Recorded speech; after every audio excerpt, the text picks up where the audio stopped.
اعوذ باللہ من الشیطان اللعین الرجیم بسم اللہ الرحمن الرحیم اللہم صلی علی محمد وآل محمد وعجل فرجہم۔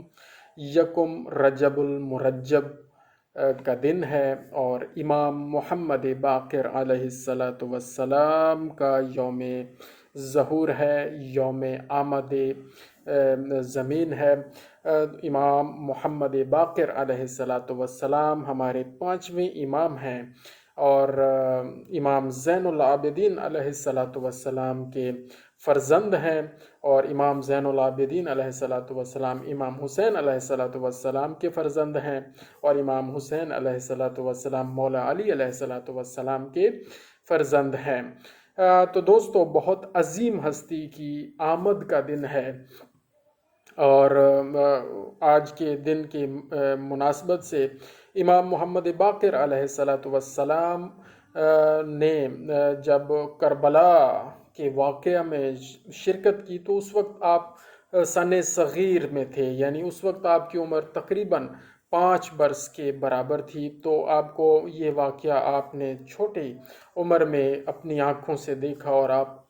عینی شاہد بھی ہیں، عینی گواہ بھی ہیں، اور آپ کے والد بزرگوار امام زین العابدین علیہ السلام بھی واقعہ کربلا میں موجود تھے، اور روایات کے مطابق 22 یا 23 سال کی عمر مبارک امام زین العابدین علیہ السلام کی تھی، اور اس وقت وہ بہت شدید غش کی حالت میں تھے، اور ان کو ایک شدید بیماری کا حملہ تھا۔ تو اس مناسبت سے اکثر ہمارے شیعان حیدر کرار اور مومنین کرام بیمار کربلا کے نام سے امام زین العابدین علیہ السلام کو یاد کرتے ہیں، اور پھر ان کے وسیلہ سے، واسطہ سے اللہ تعالیٰ سے اپنی بیماریوں کی شفا طلب کرتے ہیں، اور اللہ تعالیٰ انہیں شفا بھی عنایت کرتے ہیں۔ تو ہم بھی دعا کرتے ہیں کہ امام زین العابدین علیہ السلام کے صدقے اللہ تعالیٰ ہم سب کو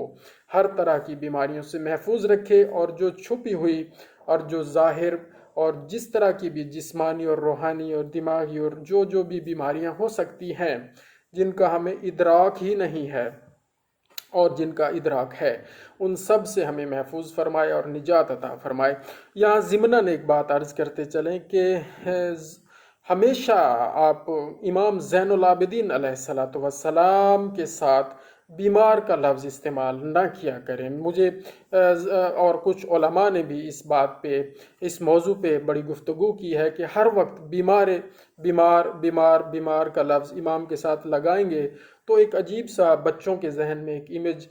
بنتا چلا جائے گا کہ ہمارے امام تو ہر وقت ہی خدا نخواستہ اتنے بیمار، اور امام کی شجاعت بھی بتائیں، امام کی عظمت بھی بتائیں، امام کی فضیلت بھی بتائیں۔ اور ظاہر ہے وہ کربلا میں امام اس وقت شدید غش کے عالم میں تھے اور شدید بیماری کا حملہ تھا، لیکن اس کے بعد آپ نے بڑی جمع مردی کے ساتھ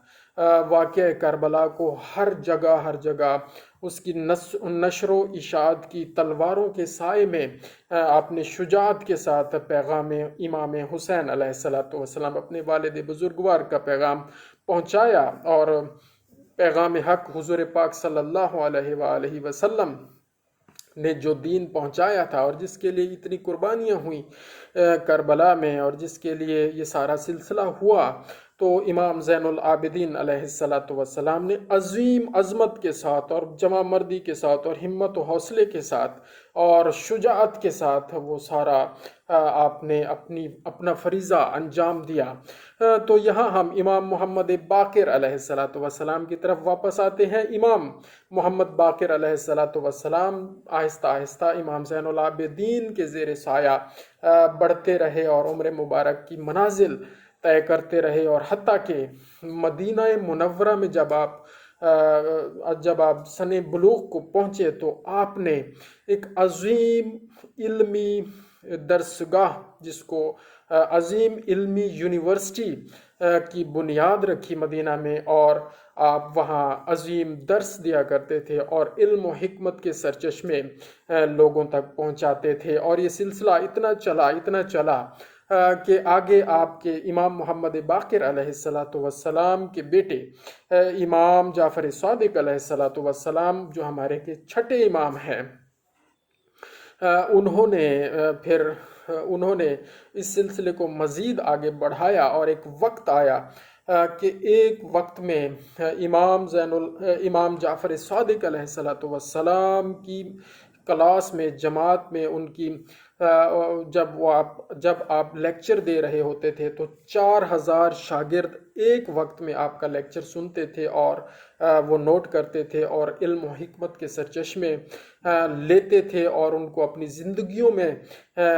لاتے تھے، اور پھر آگے جا کر دین حق کو مختلف دنیا کے علاقوں میں جا کر دین حق کو پہنچاتے تھے، اور اس طرح دین اسلام کی خدمت جاری و ساری رہی، اور یہ دین بر صغیر میں بھی پھیلا، اور ہر جگہ پوری دنیا میں آپ دیکھیں کہ یہ دین آہستہ آہستہ پھیل گیا اور پھیلتا رہا۔ تو دوستو، امام محمد باقر علیہ الصلاۃ والسلام کی زندگی پہ انشاءاللہ مزید گفتگو کریں گے۔ اس ویڈیو میں صرف آپ کی آمد اور آپ کے ظہور کا ہم نے تذکرہ کیا، اور ان کی مناسبت سے ایک دعا میں آپ سے شیئر کرنا چاہتا ہوں کہ امام محمد باقر علیہ الصلاۃ والسلام سے منقول ہے کہ نماز فریضہ کے درمیان سجدے کی حالت میں یہ دعا پڑھیں تو اس سے رزق میں یہ دعا پڑھنی چاہیے، تو اس سے کیا ہوگا؟ یہ دعائے وسعت رزق ہے، تو ہمیں یہ دعا پڑھنی چاہیے۔ کوشش کریں اگر 2 رکعتی نماز ہے تو 2 رکعتوں کی نماز کے آخری رکعت کے جو 2 سجدے ہم ادا کرتے ہیں تو دوسرے سجدے میں یہ دعا پڑھ لی جائے۔ اگر 3 رکعتی ہے تو وہی آخری سجدے میں، اور 4 رکعتی ہے تو بھی آخری رکعت کے آخری سجدے میں یہ دعا پڑھ لینی چاہیے۔ تو یہ دعا ہے: یا خیر المسئولین و یا خیر المعطین ارزقنی وارزق عیالی من فضلک فإنک ذو الفضل العظیم۔ ترجمہ: اے ان سب سے بہتر کہ جن سے مانگا جاتا ہے۔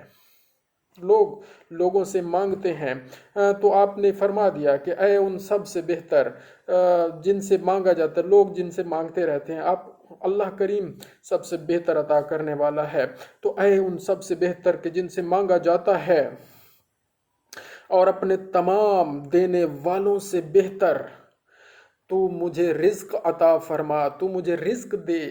اور میرے اہل و عیال کو اپنے فضل سے روزی عطا فرما، کیونکہ یقیناً تو بڑے فضل والا ہے، یقیناً تو بڑے فضل والا ہے۔ تو یہ دعا دوستو ہمیں پڑھتے رہنا چاہیے اور اللہ کریم کا فضل تلاش کرتے رہنا چاہیے۔ جزاک اللہ خیرا۔ اللہم صلی علی محمد و آل محمد وعجل فرجہم۔